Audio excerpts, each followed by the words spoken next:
my friend David Hilliard is responsible for the fact that I am using a loudspeaker system tonight because he prefers to tape this little message. For what reason, I don't know, but I'm going to have to, of course, be very careful because you never know when he might play it back over WNGO, and I'm going to have to be careful.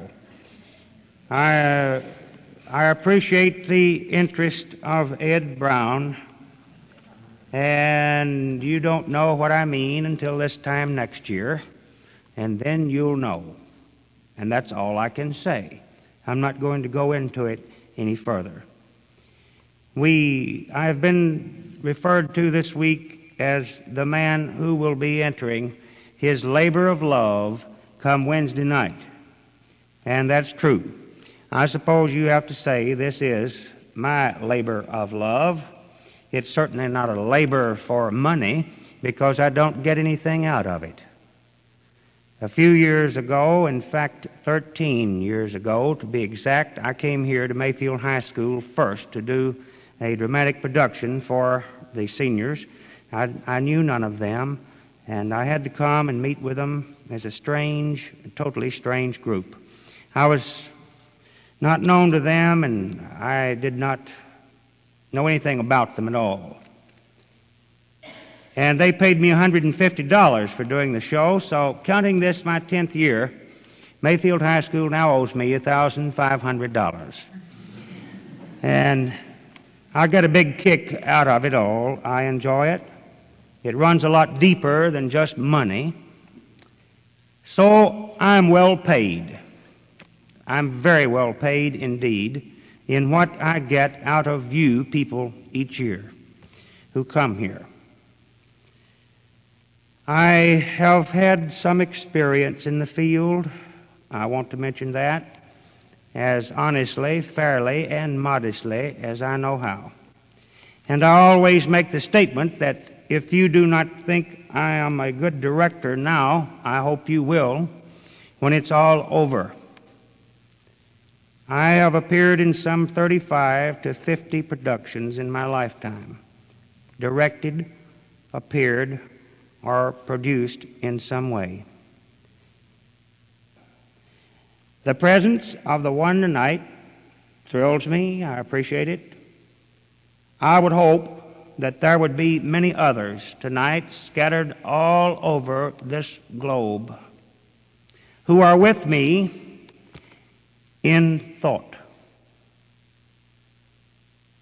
I perhaps hope that two are with me in spirit. I've lost two of my people over the course of the past 3 years, and one very recently. I feel very humble. I feel very lonesome when I came in here tonight and no one was here. And yet I can look around, and at every spot on this stage, I see faces that are not here anymore. They are not here with the exception of the two because life has gotten in their way, and they are going on and making lives for themselves. Scattered about from Vietnam to Germany to Alaska and heaven knows where else. And in many places throughout the land in higher institutions of learning.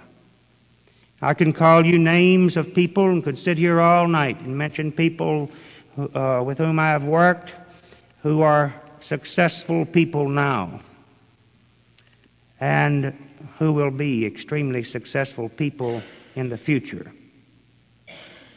I can name you a few who are not so successful, but that does not interfere with my feelings toward them in the least.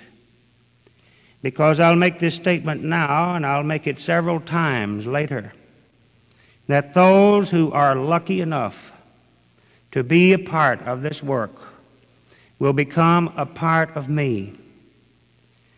And there are those tonight, for several reasons, who cannot come or do not desire to come. I hope there are very few who find me so obnoxious that they don't want to be here and be a part of it. I dare say there are a few. I regret that, but it's just as well that friends become better friends. And I assume that all of you feel that you can help me in some way, that you would be willing to work with me in this effort. I want to tell you now, as I tell them every year, there will be times when you will literally despise me.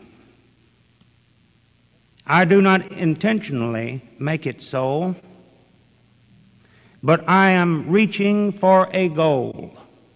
And I'm going to get that goal one way or another. But I'll guarantee you this, or I hope and pray this, that when it's all over, those feelings will have culminated into an entirely different attitude. I want to mention this.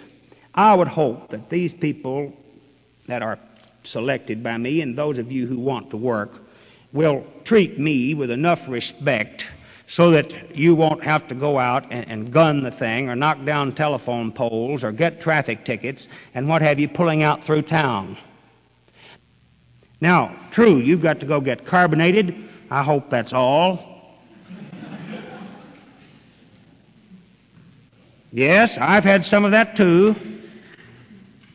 Two people came one night to rehearsal, and their eyes were just as shiny as beads, and they think I'm a fool, but there's nothing wrong with my eyes, and my olfactory glands are as sharp as a coon dog's.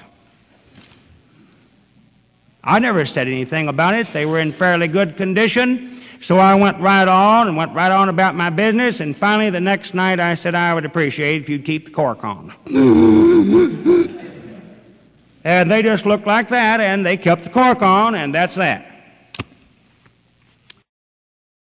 Now, what about the standards that I expect from this group? I want you to be on time for rehearsal. In the afternoon, we'll begin at 3:15. Now, from 3 o'clock until 3:15, that gives you some time to go get carbonated and free-toed.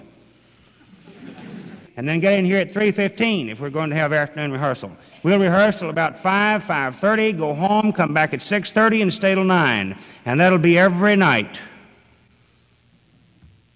Yes, I said every night. No hot dates, no time for anything, but rehearse. That's it.